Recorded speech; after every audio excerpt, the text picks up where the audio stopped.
The Cavalcade of America, presented by DuPont.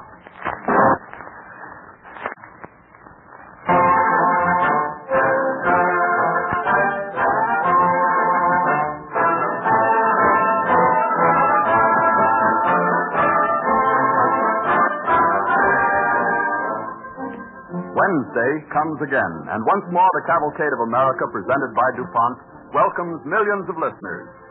Summertime is the season of romance and music, with echoes of dreamy tunes in silver moonlight, and our program will appeal to everyone who loves sweet melodies. It tells the story of Victor Herbert. Curious indeed is the coincidence that marks the Cavalcade of America today. The director of our orchestra, Harold Levy, was for many years an associate and close friend of Victor Herbert, and under the famous composer's supervision, he has often conducted orchestras playing the same music that will touch your hearts this evening. Thus we see that the Cavalcade of America today is inseparably linked with the past, a handing on of ideals, whether it be in music or any other walk of life. In science, too, knowledge and inspiration is passed on from generation to generation, and DuPont chemists carry on the high traditions of American chemical research, as expressed in the DuPont pledge: better things for better living through chemistry.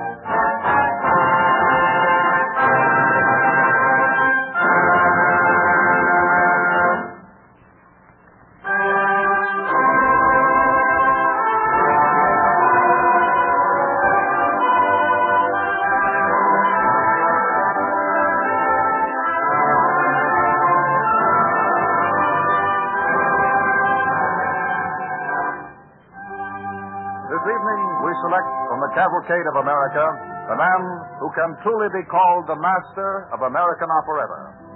Victor Herbert was born in Dublin, Ireland, February 1st, 1859, the son of an Irish barrister and grandson of Samuel Lover, famous poet, artist, and novelist.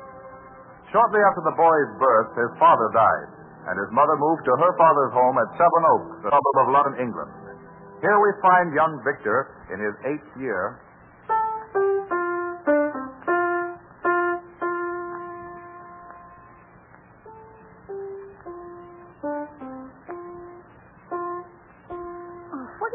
Victor, trying to play one of Grandfather's songs. It's pretty, isn't it? As she sat in her old black car. You know, Mother, I'm going to write music someday. But Victor, we've planned that you're to be a doctor. Just think, dear, what wonderful things doctors can do. Well, Grandfather's music is wonderful too, Mother. Don't all the artists and musicians in London come and applaud when he plays for them? Aye. Oh, I'd like that all right. As she sat in her long black car, the man at the turn played for I just can't seem to find that bar note. Be natural, Victor. Be natural. Father, you startled me. I didn't see you come in. Hello, Grandfather. I've been standing here listening to you and the boy talking about his future.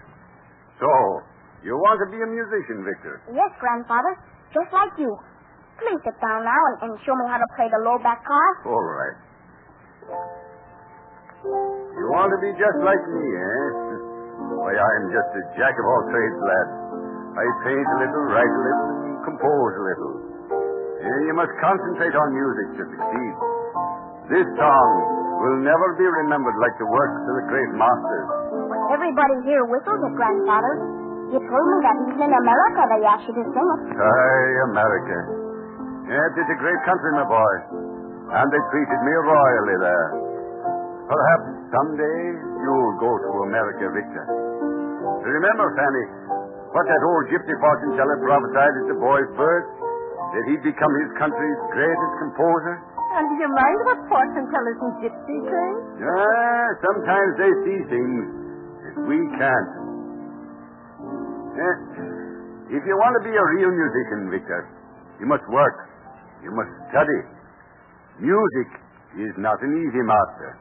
I would like to really study music, but Victor... It's a thought, Fanny. The boy comes from a family that loves music. You yourself could have been a great pianist if you'd been willing to practice. When our friend Piatti was playing his cello, I watched the boy. His young head beating time, his little eyes popping out of their sockets. She could be a great cellist, like Piazzi. Why not? Wouldn't you be proud if you heard your boy as a soloist of some great symphony orchestra? Perhaps playing one of his own concertos before vast audiences in Paris, Berlin, London, Vienna, even in far-off America.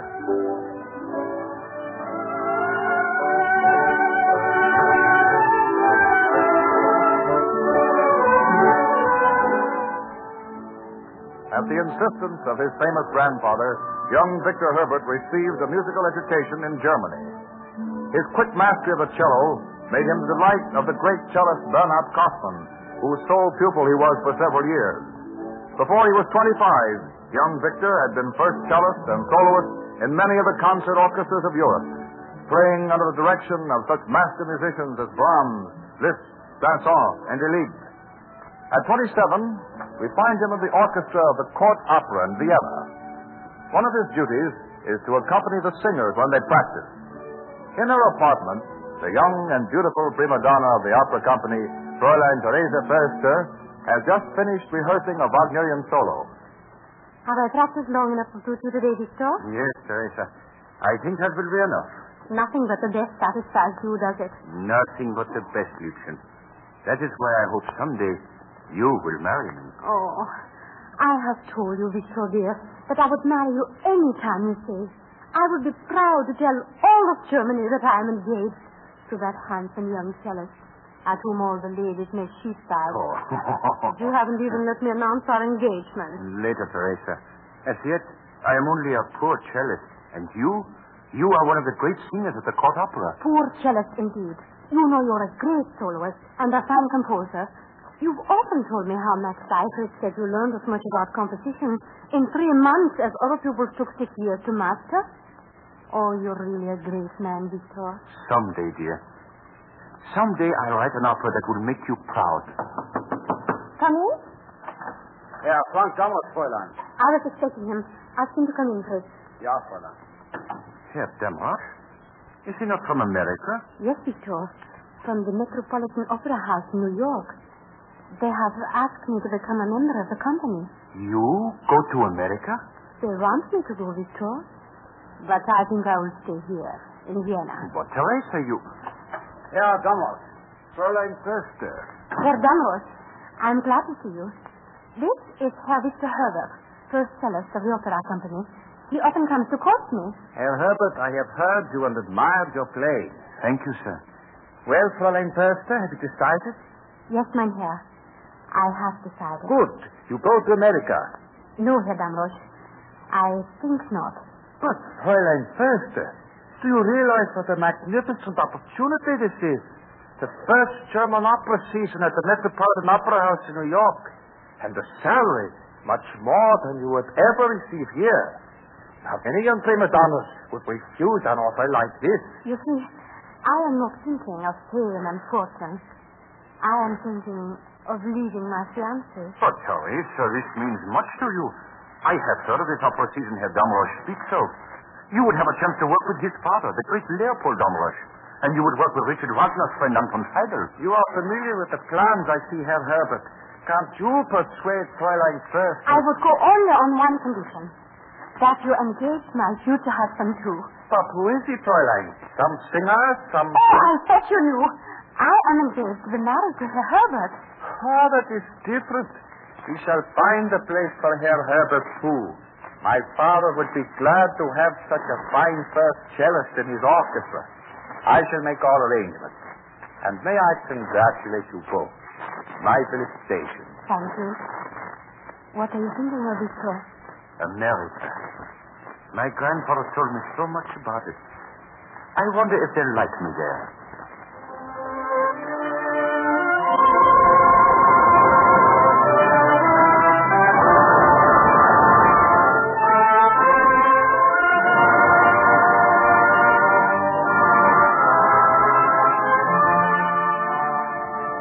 So in 1886, Victor Herbert and his bride came to New York. And it was not long before he became an American citizen, for he was sure America would always be his home. He became assistant conductor to Anton Seidel, who who encouraged him in his conducting and his composition. But it was in the spring of 1894 that the turning point of his life came. He met William McDonald, head of the famous comic opera company, the Bostonians.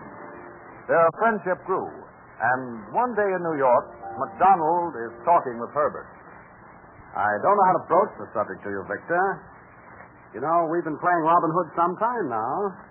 Can't last forever. We have to have a new operetta for next season, and, well, I think you're just the man to help us. Oh, but I don't know any comic opera composers to recommend. Jacobin has been so successful for you with Robin Hood. Why not get him to write another? No, just a moment. I wasn't asking you to recommend a composer, Victor. I was asking you to do the work yourself. You're asking me to write a score for a comic opera? Well, I don't think you'd find it beneath your dignity. I think you'd be an ideal choice. You're a master of melody. You're a fine musician. And the Bostonians aren't looking for anything cheap and tawdry. You've nothing against comic opera, have you? No. No, I'd like to try my hand at light opera. My mind's full of melodies that wouldn't belong anywhere else. Wait a minute. I can't play the piano very well, but something like this.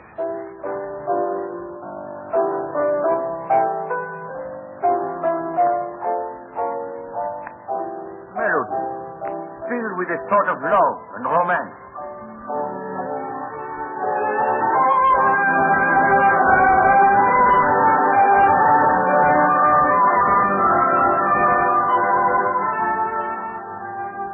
Victor Herbert's first operetta, Prince Ananias, was not the success that the Bostonians expected. But from that moment, Herbert was in demand as a composer of comic operas. In quick succession followed The Wizard of the Nile, The Idol's Eye, and The Serenade, which later was one of the Bostonians' greatest successes. While writing these scores, Herbert also became leader of the famous 22nd Regiment Band, a successor to Patrick Gilmore.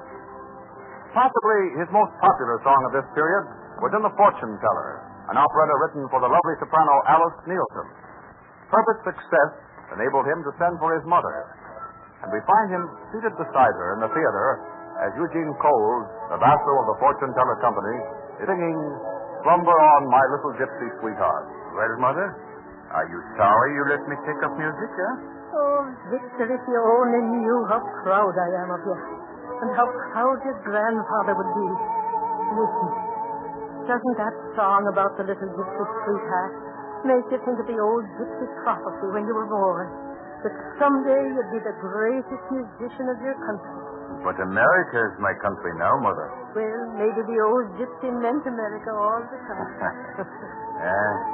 I've often thought about Ireland, Mother, and going back there. And yet, I seem to belong to America. For someday, perhaps, I'll be able to write an Irish opera that Grandfather would approve of. I've two great ambitions. To write an opera for the Metropolitan and an operetta about Ireland.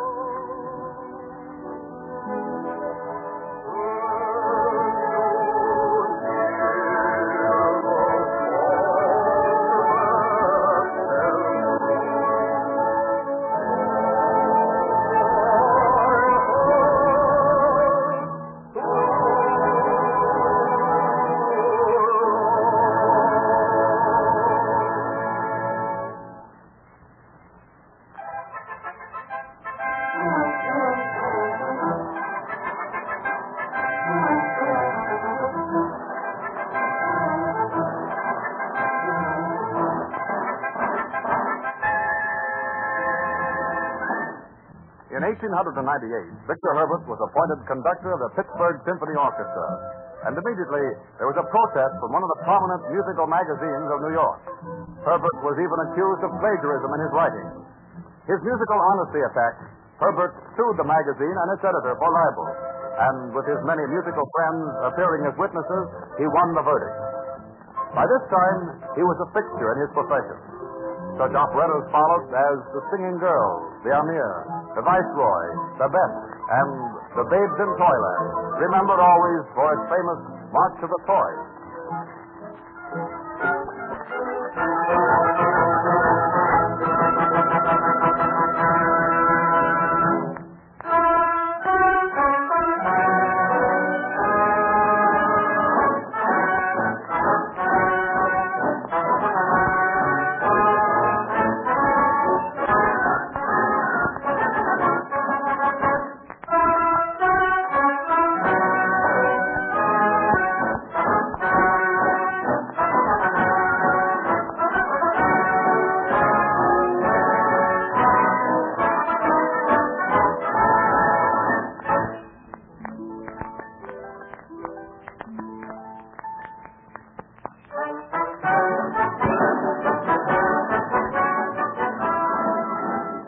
Cavalcade of America, presented by DuPont, moves on.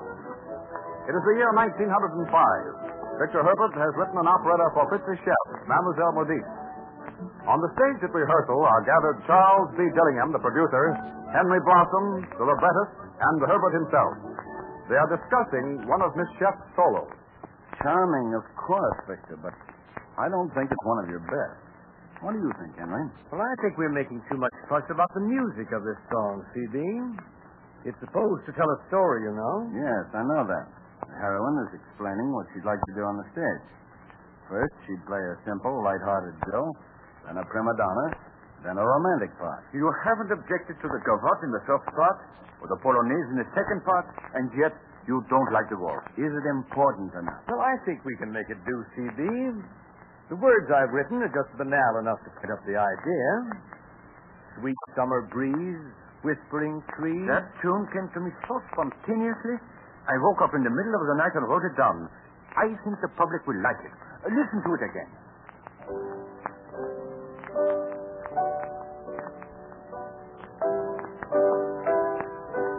After all, we aren't the ones who make the final decision. It'll be the public.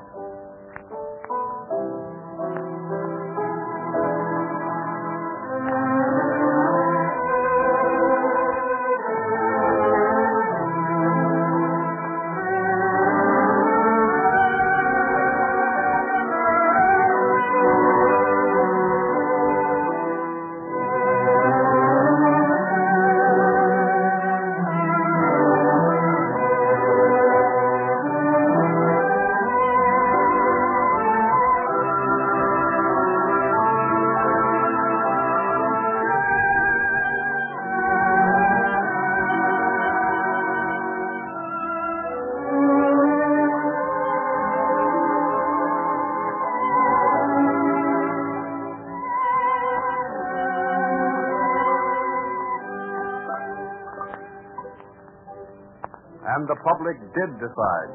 Kiss Me Again was Victor Herbert's bestseller. His fame was assured. Other operettas that brought him success were It Happened at Nordland, The Red Mill, The Prima Donna, The Rose of Algeria, Naughty Marietta, and The Enchantress. And then, in February 1911, one of his great ambitions was to be fulfilled. The scene is the Philadelphia Opera House, and we find Victor Herbert with Andreas Dippel, director of the Chicago Opera Company, and Joseph Redding, author. Well, Victor, the Thoma's going on at last. It's been a long pull, Joe. Hammerstein wouldn't have our opera for his Manhattan Opera House. The Metropolitan turned it down. If it hadn't been for our good friend Dippel here, we'd still be looking for a producer. Well, maybe so many refusals will bring you luck. We've been fortunate so far. We have Mary Garden and John McCormick for the principal roles. And Joe's libretto is colorful and dramatic. Well, my book's the only thing I'm afraid of. But then Victor has the reputation of making his music succeed in spite of a bad draw. It's the music that counts in grand opera. Well, when you gentlemen finish complimenting each other, may I say that as the producer, I predict a first-night triumph for us all. And now, if Miss Garden doesn't mind, we'll do the dagger dance once more for good measure. I'll tell Mr. Campanini. Excuse me. How do you feel, Victor, having someone else conduct your first grand opera? I think it's just as well. I'm afraid conducting one's own grand opera would be a trifle nerve-wracking, huh?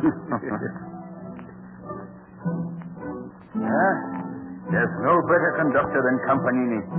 If he'll just watch that cello player.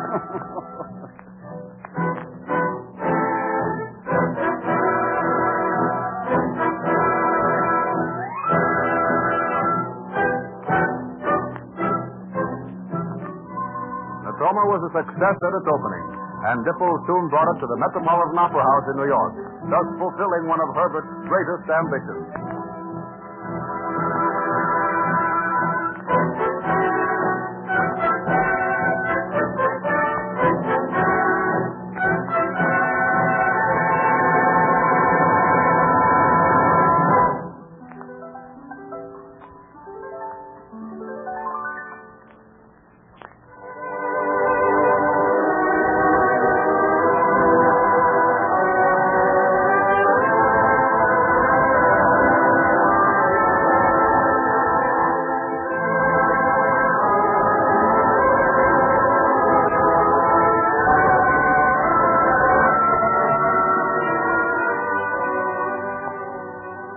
after Natoma came more musical comedies.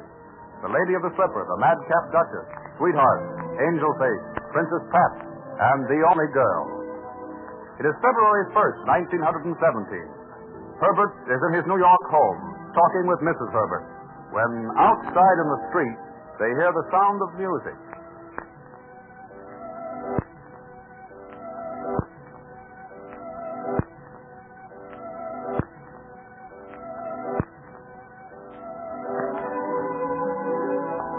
Listen, Victor. That is no ordinary street band. That isn't a band at all. It's an orchestra. I hear the strings. Yeah. It's a good orchestra, too. Yeah. And they're playing your opera, The Only Girl. Open the window, dear. We'll be able to hear it better. Victor, come, look. Yes? What is it? Your whole orchestra. Why, so it is. What are they doing here? I know. It's your birthday and they've come to serenade you, like your orchestra in Pittsburgh used to. Yeah.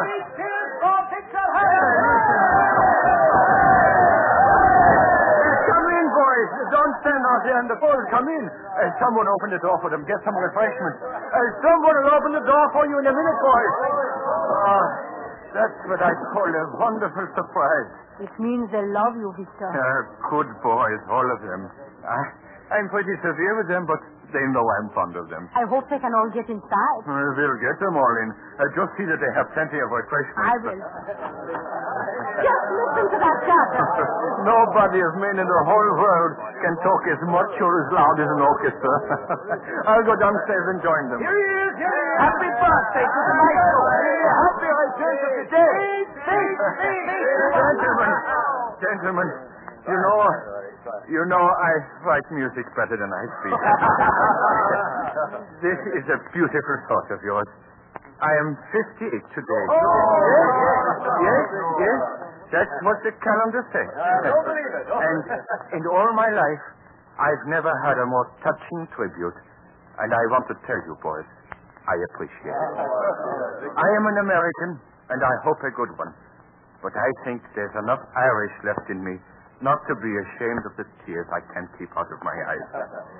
Mrs. Herbert is scaring up some refreshments for you all. You know, you should have tipped her off. You were planning a surprise like this. And while she's getting them, I want to ask you if you won't play something for me. What will it be? I leave it to you, but something popular. Personally, I feel that anything that isn't popular isn't of great benefit to the world. You proved that, Mr. Herbert, by your tune. Hey, boys, how about playing something from Mr. Herbert's new opera, I Lead? Yes, that's a good idea. Oh, will you lead us, Mr. Herbert? Better still, boys, I will play with you. Sure. Would you like my cello, Mr. Herbert? No. Keep yours, my boy. I'll use my own. You keep with me now. Yes, sure. All right, we will. Are you all ready now?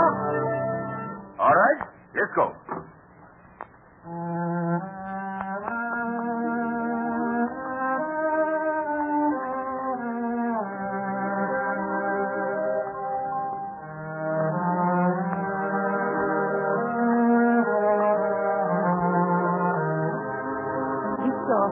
Refreshments will be ready in a few minutes. All right, Liebchen.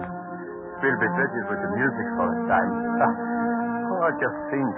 Another of my ambitions realized. I've written an Irish opera, and my friends come to praise it. Just as Grandfather Lover's friends came to praise his songs. I hope the dear old man can look down from above and feel the good start he gave me wasn't in vain.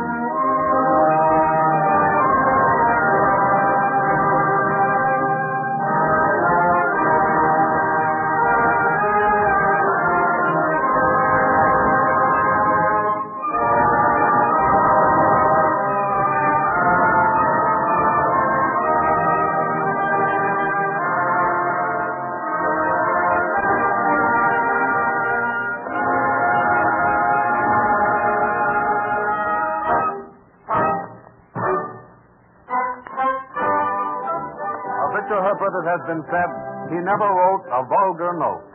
During his later years, with the coming of jazz, he feared that his popularity would fade. but he adapted himself to the new style, and his suite of 3 serenades is one of the finest compositions of modern harmonies. Today, Victor Herbert's music is among the best loved of any that is heard on the radio, and his place as a master of melody is secure in the Cavalcade of America.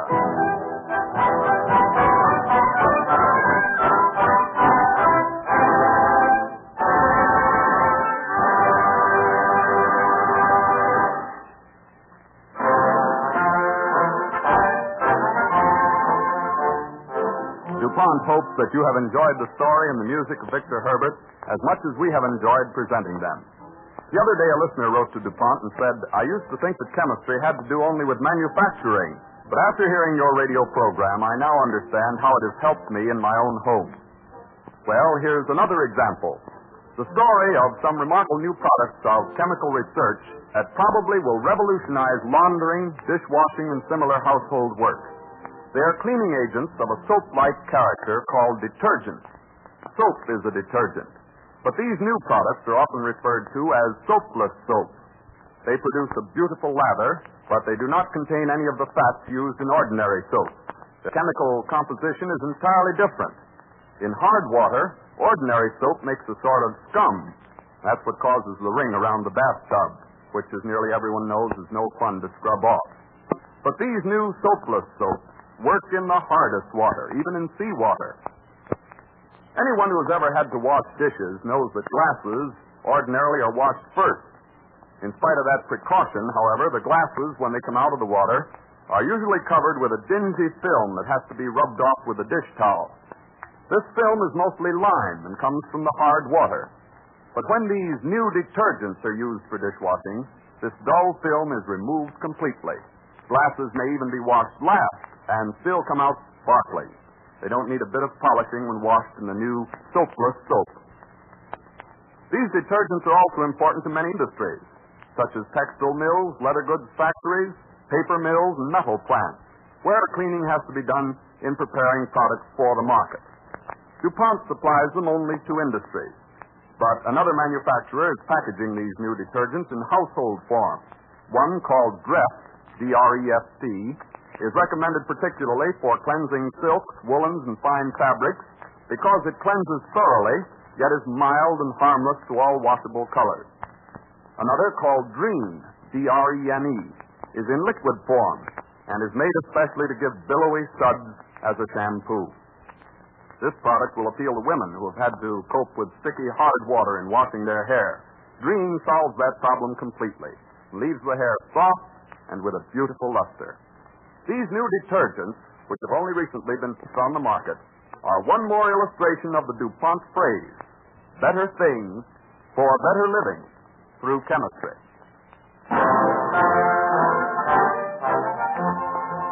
Beginning next week at this same time, DuPont will present the first of a special summer series, the Cavalcade of America in Music. These programs will trace the origin and development of orchestral and band music in America. They will contain short dramatic episodes and examples of popular concert music. For the first group of these summer programs, DuPont is pleased to announce America's foremost bandmaster, Arthur Pryor, and his band. Remember the time, 8 o'clock Eastern Daylight Time, next Wednesday evening. This is the Columbia Broadcasting System.